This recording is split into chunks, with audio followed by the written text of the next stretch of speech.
नमस्कार। News observer के खास कार्यक्रम विशेष में आपका हार्दिक स्वागत है। मध्य प्रदेश में मंत्रिमंडल विस्तार को लेकर तमाम तरीके की कवायदें चल रही हैं। मुख्यमंत्री जी हालांकि ये साफ कर चुके हैं कि अभी मंत्रिमंडल विस्तार का कोई इरादा नहीं है, परंतु संगठन स्तर पर और जो लोग मंत्री बनने के इच्छुक हैं वे सब इसी लालसा में या इसी खबरों पर आस लगाए हुए हैं कि मंत्रिमंडल विस्तार कब होगा। और ऐसे में संगठन की अगर हम बात करें तो संगठन इस पर निरंतर जिसको कहें चर्चाएं भी कर रहा है बड़े नेताओं से, साथ साथ कौन योग्य उम्मीदवार अभी बचे हैं उन पर भी चर्चा हो रही है। परंतु इस सब के बीच ये बात भी निकल कर आ रही है कि बीजेपी फिलहाल मंत्रिमंडल विस्तार से ज़्यादा मध्य प्रदेश विधानसभा अध्यक्ष पद के लिए अपना उम्मीदवार तय कर उसे जिताने में ज़्यादा मशक्क़त करेगी और पहला उसका उद्देश्य यही होगा। और साथ साथ मंत्रिमंडल विस्तार के साथ संगठन में जो बदलाव होना है उसे लेकर भी गाइडलाइंस जो हैं वो तय हो रही हैं। इसमें किस व्यक्ति को रखना है, कितना किसको महत्व देना है, ये भी सारी बातें निकल कर आ रही हैं। आज इन्हीं विषयों पर चर्चा करेंगे और चर्चा की शुरुआत करें उससे पहले उन मेहमानों का परिचय जो इस परिचर्चा में भाग लेंगे। बात बीजेपी की करूं, बीजेपी से वरिष्ठ नेता हैं, पूर्व विधायक हैं शैलेंद्र प्रधान जी, बीजेपी का पक्ष रखेंगे। कांग्रेस की बात करूं, कांग्रेस से आनंद तारण जी हैं, वरिष्ठ नेता हैं, कांग्रेस का पक्ष रखेंगे। सबसे पहला सवाल यहाँ पर आपसे बनता है प्रधान जी कि बीजेपी में ये बात तेज़ी से चल रही है कि साहब मंत्रिमंडल विस्तार जो है वो जल्दी होना चाहिए, परंतु संगठन हो या सत्ता हो दोनों तरफ से अभी ना आ रही है। इसका क्या वाजिब कारण ढूंढते हैं आप? देखिए, कोविड चल रहा है और वैसे ही लोगों की गैदरिंग ना हो इस पर शासन का जोर है। हर जगह हम हर व्यक्ति पे दबाव बना रहे हैं कि आप भीड़ भाड़ ना करें। ये एक अलग विषय है, पर अगर मंत्रिमंडल का विस्तार करना भी है तो उसमें भी इन लोगों को हाई कमांड तक, दिल्ली तक निर्णय ले जाना पड़ेगा और दिल्ली की क्या सोच है उस पे सब निर्भर करेगा। माननीय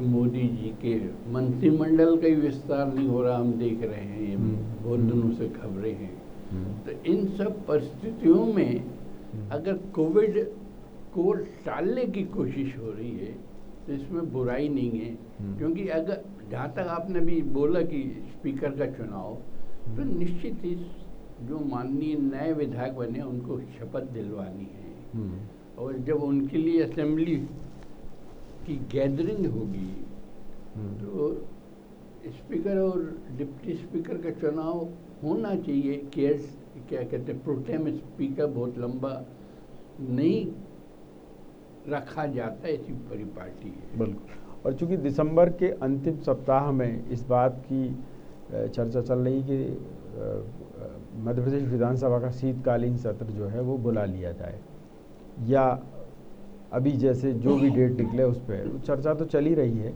मैं ये जानना चाहूँगा आपसे कि अगर मंत्रिमंडल विस्तार पहले हो जाए तो ये खतरा है कि फिर विधानसभा अध्यक्ष चुनने में फिर दिक्कत हो सकती है, तो उससे बचने के लिए पार्टी को एकजुट रखने के लिए ये सब कवायद हो रही है। देखिए, ये गॉसिप हो सकती है। भारतीय जनता पार्टी में एकजुट रखने के लिए मंत्रिमंडल विलंब कर रहे या संगठन को विलंब कर रहे, मुझे नहीं लगता इसमें कुछ दम है। बिल्कुल। पर ये कहा जा रहा है कि चूँकि जिस हिसाब से आपके प्रत्याशी अभी जीत कर आए हैं उसमें सिंधिया कैंप के लोग भी हैं, वो डिमांड भी कर रहे हैं कि साहब हमको फिर से मंत्री बनाया जाए। जो लोग हार गए हैं उनको निगम मंडलों में एडजस्ट करने की बात कही जा रही है। सिंधिया समर्थक 3 मंत्री हारे हैं, हैदल सिंह कंसाना हो, इमरती देवी जी के अलावा गिरिराज दंडोतिया हैं, तो ये तीनों मंत्रियों को निगम मंडल में जगह देने की भी बात कही जा रही है। देखिए, ये सब निर्णय प्रदेश स्तर पे होंगे, मुझे नहीं लगता। इसके लिए कहीं ना कहीं केंद्र से गाइडलाइन आएगी संगठन की। बिल्कुल। या मैं आपसे जानना चाहूँगा तारण जी के ठीक है, बीजेपी में तो बदलाव की प्रक्रिया निरंतर जारी रहती है, वहाँ प्रशिक्षण भी चल रहे हैं, बदलाव भी हो रहा है, कांग्रेस में ऐसा क्यों नहीं हो पा रहा? कांग्रेस में भी सब मंथन चल रहा है, रिजल्ट भी आ रहे हैं। अभी कपिल सिब्बल जी ने ट्वीट किया, फिर उसके बाद एक इंटरव्यू में ये कहा कि ऐसा कैसे हो सकता है कि एक पार्टी बिना राष्ट्रीय अध्यक्ष के 1.5 साल से चल रही है, कांग्रेस।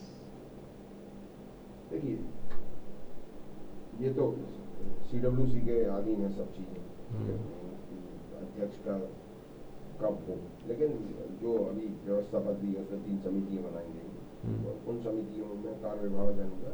निश्चित रूप से कदम तो कांग्रेस उठा रही है और अच्छे कदम उठा रही, पुराने लोगों को समाहित कर रही, उनके अनुभवों का लाभ लेना चाहती है।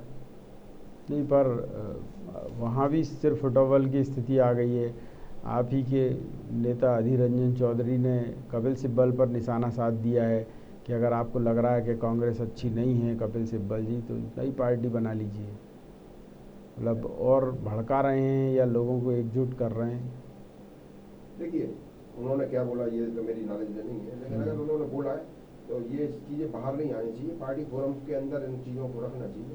तो वरिष्ठ नेता है वो, तो उनका ये दायित्व। ठीक बात। प्रदेश की अगर हम बात करें तो ये पहले माना जा रहा था कि कमलनाथ जी को फिर से फ्री हैंड दे के नगरीय निकाय चुनाव तक मतलब एक सर्वे सर्वा बनाकर रखा जाएगा, पर अभी हाईकमान ने इस पर होल्ड कर दिया है और सबसे बड़ी बात यह है कि वो नए अध्यक्ष की तलाश कर रहे हैं और इसमें युवक कांग्रेस की भी जो आपकी एक इकाई है कांग्रेस की, उसके लिए तो चयन प्रक्रिया शुरू भी हो गई है अध्यक्ष की। अभी तो यूथ कांग्रेस के चुनाव हो रहे हैं, अभी मेन संगठन के संबंध में तो जो दिशा निर्देश हाईकमान तय करेगा उस हिसाब से काम होगा।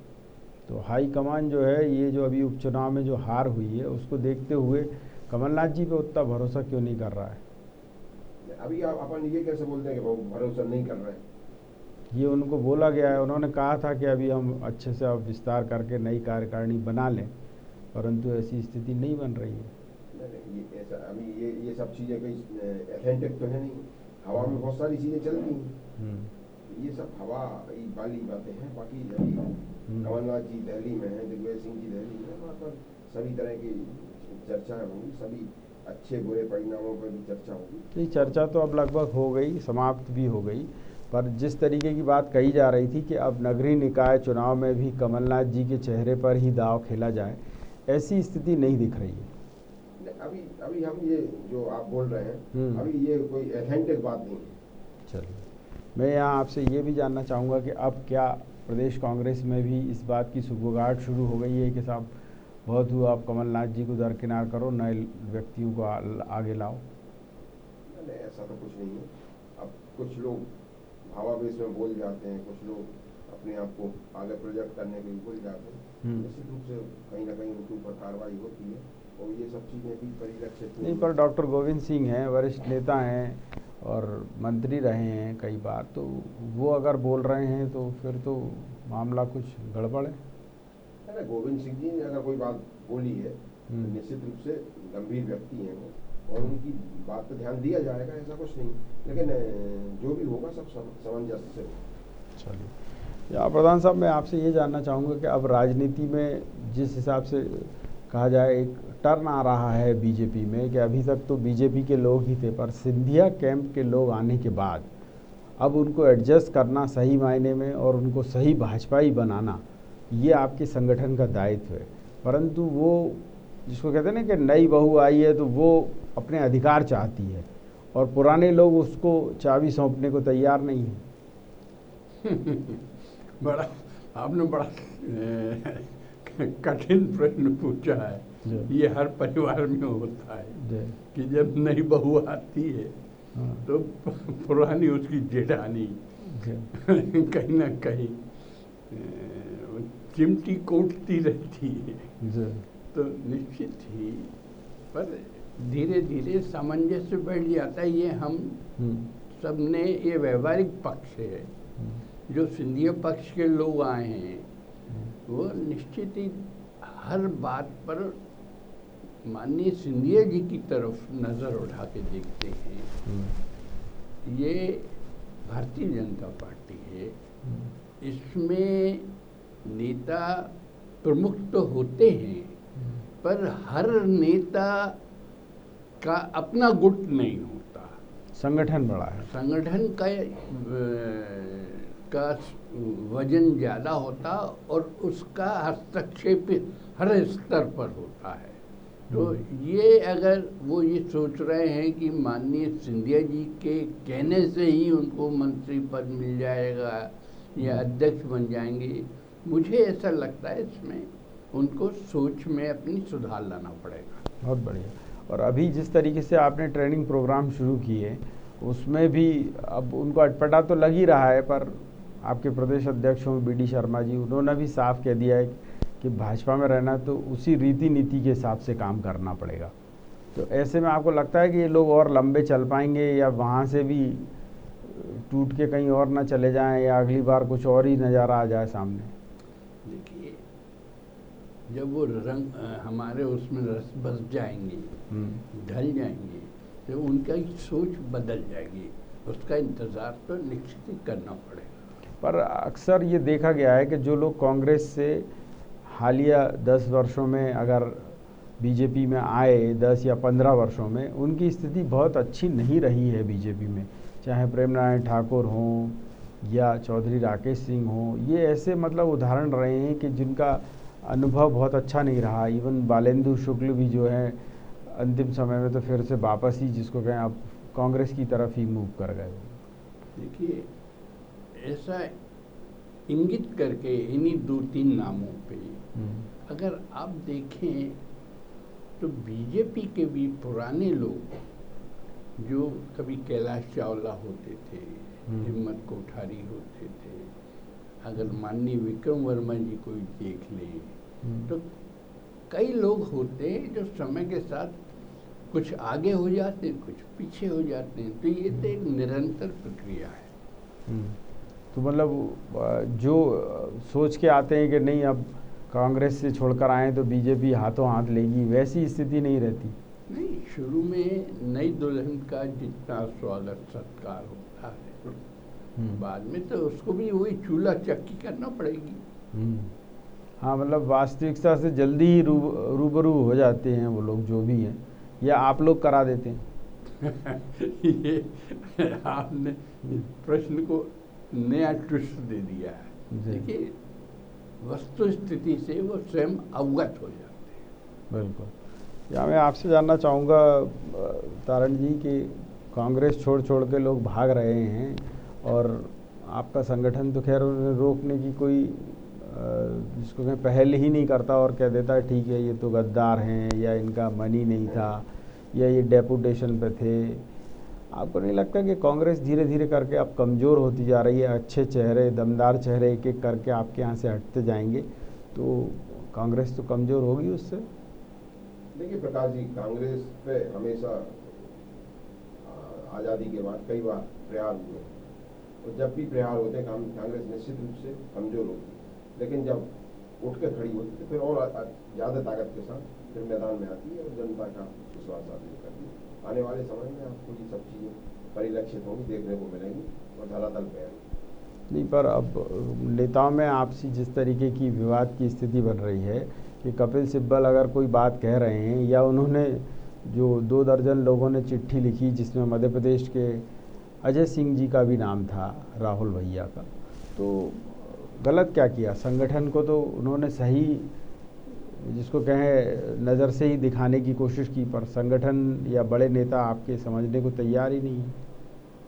देखिए, समय समय पर ये सब चीज़ें आती हैं, उनको सबसाइड कर लिया जाता है, उनको उस तरीके से समाहित कर लिया जाता है, और अगर इसमें कोई अलग से कोई मामला होता है तो उसको उस हिसाब से देखा जाता है। लेकिन पार्टी में निश्चित रूप से जब कमजोरी आती है तो इस तरह की चीज़ें सामने आती हैं, लेकिन अंतोगत्वा फिर पार्टी में ये सब चीज़ों को समापन के बाद फिर पार्टी जनता के सामने खड़ी होती है, फिर मजबूत स्थिति में आती है, और ये कई बार हो चुका पार्टी।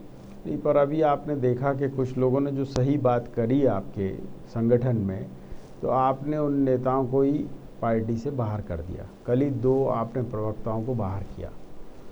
मैं ये जानना चाहता हूँ कि उनकी क्या गलती थी? उन्होंने कांग्रेस के पक्ष में बोला, ये उनकी गलती थी, या उन्होंने आपको सही बात बता दी, ये उनकी गलती थी? देखिए प्रकाश जी, जब कोई पार्टी का नेता होता है और जवाबदार पद पर रहता है तो उसकी जवाबदारी पार्टी के प्रति होती है, जनता के प्रति होती है। और अगर पार्टी फोरम पे के संबंध में कोई बातचीत करना है तो उसे पार्टी प्लेटफॉर्म पर करनी चाहिए, सोशल मीडिया पर या इधर उधर जाकर अगर साझा नहीं, पर आपके प्रवक्ता थे वो दोनों लोग, और उन्होंने बड़ी मजबूती से पूरे चुनाव में या उसके पहले बात रखी। शिवपुरी अंचल की बात हो, अशोकनगर अंचल की बात हो, दोनों नेताओं ने वो बात रखी, पर आपने दोनों ही प्रवक्ताओं को जो है वो बाहर कर दिया।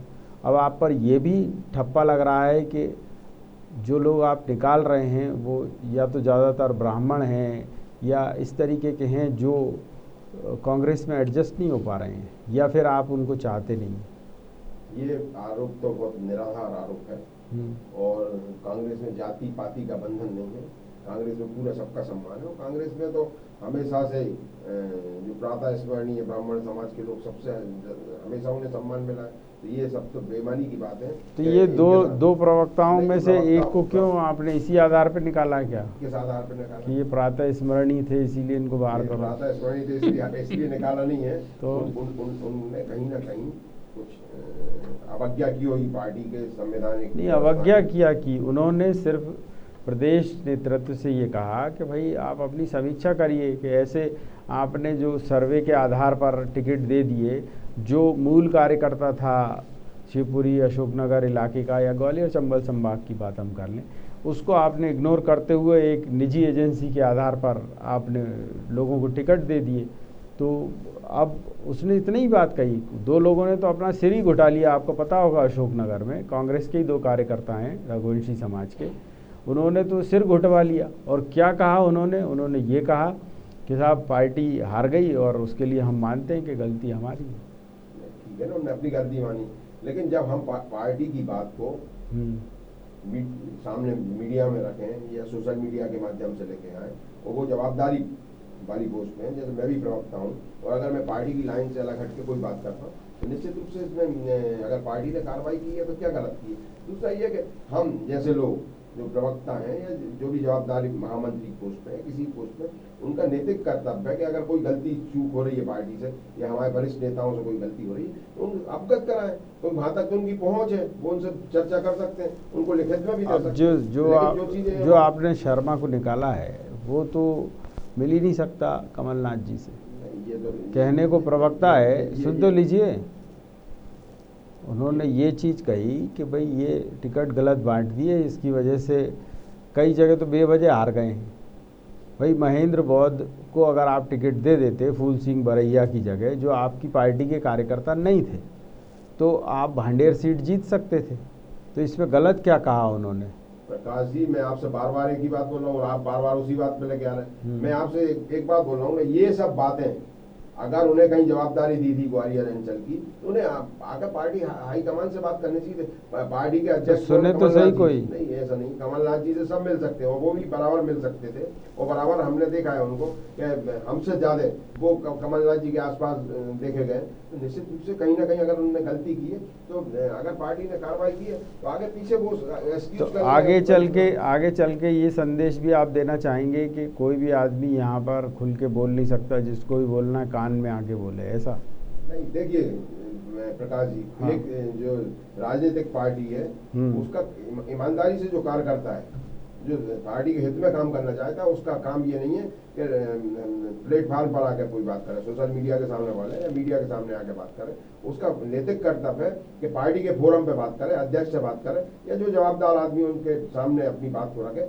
वो गंभीरता के साथ रखे, जो वजनदारी के साथ रखे। वो वहाँ कहीं कोई दिक्कत नहीं, उसे हर बात की आज़ादी है, पूरी बात अपनी बात को गंभीरता के साथ रख सकता है, हाईकमान के सामने रख सकता है, तो उसमें दिक्कत क्या है। लेकिन पार्टी प्लेटफॉर्म से अलग हट के बात करेगा तो अगर पार्टी ने इस तरह की कोई कार्रवाई की है तो कहीं से गलत नहीं है, और ये हर पार्टी में होता है, ऐसी कोई पार्टी नहीं है। मैं ये पूछना चाह रहा हूँ कि आपके यहाँ रूल्स भी अलग अलग हैं। आपने जो बात कही कि पार्टी फोरम पे रखना चाहिए, तो छोटे कार्यकर्ता ने बात की तो आपने उसको निष्कासित कर दिया या उसे बाहर कर दिया पार्टी से, और वही बात कपिल सिब्बल ने कही, तो आप हिम्मत नहीं जुटा पा रहे पार्टी से बाहर करने की। देखिए प्रकाश जी, मेरी जो हद है वो मध्य प्रदेश की है, तो मैं मध्य प्रदेश के संबंध में ज़्यादा बोल सकता हूँ। केंद्रीय मामलों में तो हमारे ठीक बात है। वरिष्ठ लोग हैं वो ही बता पाएंगे। बड़े नेता बोलते हैं तो उनको बाहर नहीं करना चाहिए। मैंने आपसे क्या बोला कि ये संबंध जो है ये राष्ट्रीय मामला है, राष्ट्रीय मामले में प्रदेश का पूछ लें आपसे, प्रदेश का पूछिए। तो प्रदेश में माणक अग्रवाल जी ने बोला कि कमलनाथ जी सबको साथ लेकर नहीं चल पाए, इसीलिए सत्ता से भी गए और चुनाव से भी गए। डॉक्टर गोविंद सिंह ने बोला कि ये जो सर्वे के आधार पर आपने टिकट बांटे उसकी वजह से हार गए। इन दोनों पे कार्रवाई करी क्या कांग्रेस ने? देखिए, आदरणीय गोविंद सिंह जी विधायक हैं, तो निश्चित रूप से अगर उन्होंने कोई बात बोली है तो वो विधायक दल के नेता कमलनाथ जी वो उनसे चर्चा करेंगे।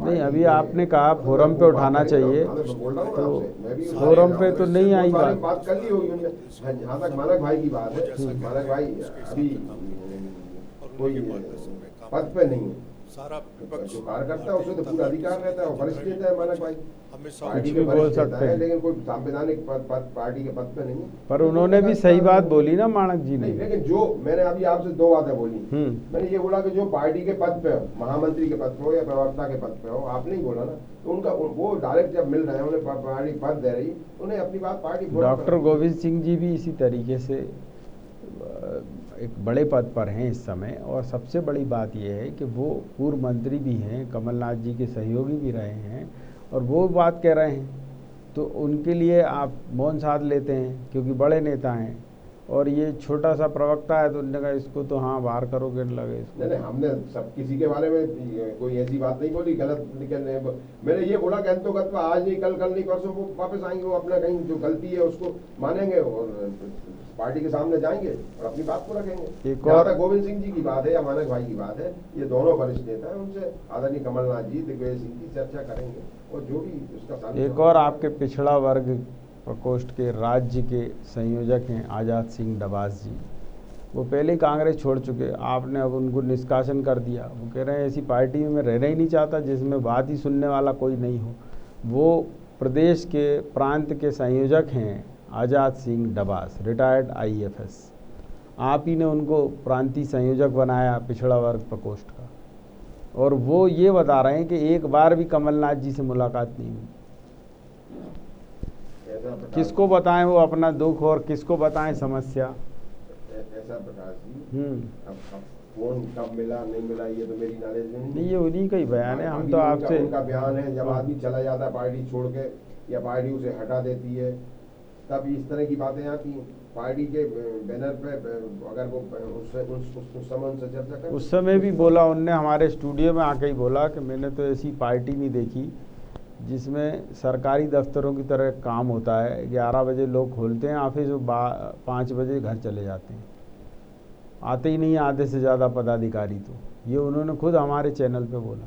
देखिए, हर पार्टी का एक समय तो निश्चित रहता है कि कब पार्टी का कार्यालय खुलना हो, कब बंद होना है। तो उसमें लिखा है क्या 10 से 5 खुलेगा? नहीं, जो जब जिसको बैठना है वो 7 बजे बैठता, 8 बजे तक बैठता, 10 बजे तो तक यही तो बात वो कह रहे हैं, यही बात तो वो कह रहे हैं। जो व्यक्ति अगर ऐसी बोल रहा है वो गलत बोल रहा है, और ऐसा कोई नहीं है। हमारे यहाँ तो रात और चुनाव के टाइम पे रात भर खुले रहते थे कार्यालय। चलिए, मैंने आपसे अलग अलग उदाहरण दिए पर आप एक का भी सटीक जवाब नहीं दे पा रहे हैं। आप एक दूसरे को कोरिलेट नहीं कर पा रहे हैं। आपने एक को बाहर किया तो मैंने 2 का और उदाहरण दे दिया। आप बता ही नहीं पा रहे कि इनको क्यों बाहर किया और उसको क्यों नहीं बाहर किया, जिन्होंने खास तौर पे बोला कि हमें तो ऐसी पार्टी में रहना ही नहीं है। जिनको बाहर किया है, हाँ, वो हमारे आदरणीय अध्यक्ष महोदय की परमिशन से कार्यकारी मतलब जो उपाध्यक्ष हैं या महामंत्री, उनने अलग किया है। निश्चित रूप से इसका तो कोई बता पाएंगे क्यों अलग किया। अच्छा, इससे पार्टी मजबूत होगी क्या और कि कमज़ोर होगी? ऐसे आप निकालते चलेंगे सबको, बजाय इसके कि बुला के बिठा के चर्चा कर लेते कि बाहर करना ही एक हल था। बाहर करना और अंदर होना कोई बहुत बड़ा मामला तो नहीं है, लेकिन कहीं ना कहीं कार्यकर्ताओं के ऊपर गजब आदमी, कहीं ना कहीं कार्यकर्ताओं के ऊपर ठीक है साहब, मैं मान वो गया। तो करना पड़ेगा, उनके स्ट्रिक्ट तो होना पड़ेगा संगठन को कि जो अलग ठीक बात है। अपनी मर्जी से कुछ भी बयान दे दें उसके ऊपर तो प्रतिबंधित करना पड़ेगा उन्हें। अभी और कितने लोग ऐसे बाहर होंगे? और ऐसे कितने लोग बाहर होंगे ये तो समय बताएगा आपको। चलिए, अभी आपको पता नहीं है। नहीं, ठीक है, ये पता होने का क्या होता है। हाँ। राजनीतिक दल में ये सब चीजें देशकाल परिस्थितियों पे होती हैं, प्रकार चलती रहती है क्या ना हो, नहीं, कांग्रेस देशकाल में तो। परिस्थितियों पे निर्भर न करती हैं। ठीक और है। समय आता भी आपने हमारे चलिए, हो गया प्रधान जी, मैं आपसे, अरे हो गई आपसे, दो तीन हाँ। वरिष्ठ नेताओं के बारे में उन्होंने बोला, नहीं, ठीक लेकिन है। वो किस बारे में बोला, अपन आप बात कुछ पूछ रहे थे, उन्होंने चलिए, उनका- आप अपनी पार्टी की बात करिए। हाँ, मैं प्रधान जी आपसे जानना चाह रहा था कि इस समय जबकि उथल पुथल की स्थिति है और जनता ये भी चाहती है कि अब सरकार का और संगठन का काम दिखना चाहिए। लगभग 8-9 महीने हो चुके हैं शिवराज सरकार को, पर जो काम में गति आनी चाहिए वो नहीं दिख रही है। अब गौ सेवा का ही देखिए आप, आपने गौ कैबिनेट बना दी, अच्छी बात है, और पैसा भी जो है वो आप जनता से ही लेंगे, ये भी ठीक है, अच्छी बात है।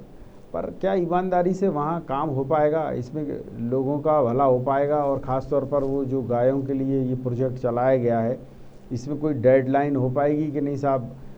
6 महीने के अंदर सड़क पे एक भी गाय नहीं दिखेगी, सब गाय जो है गौशाला में दिखेंगी। देखिए, परफॉर्मेंस तो जनता आपसे अपेक्षा करती है। सरकार जब आपने जनता से वोट मांगे बिल्कुल, तो अब आपको परफॉर्मेंस तो देना पड़ेगा। बहुत बढ़िया। माननीय मुख्यमंत्री जी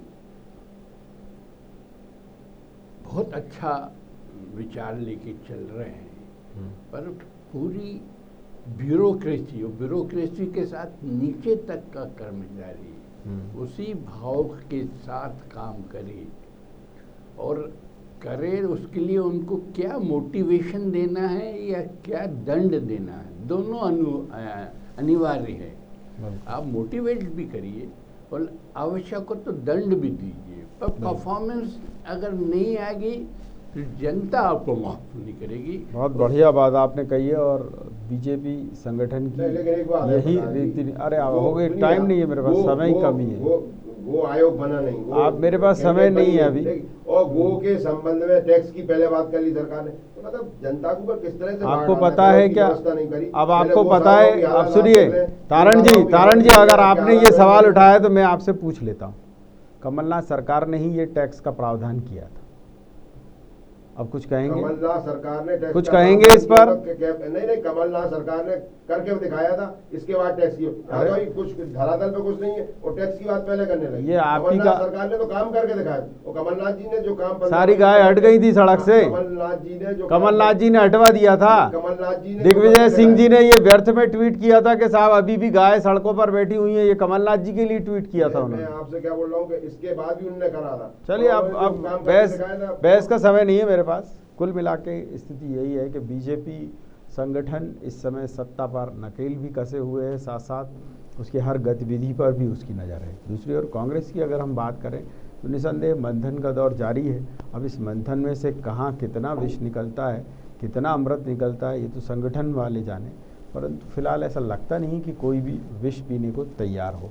यानी उपचुनाव में जो हार हुई है उसकी जिम्मेदारी लेने की कोई बात नहीं कर रहा है। एक बात शायद यही वजह है कि अभी तक ना तो कमलनाथ जी ने इस्तीफा दिया, ना बाकी के जो जिम्मेदार लोग हैं उन्होंने स्वीकार किया।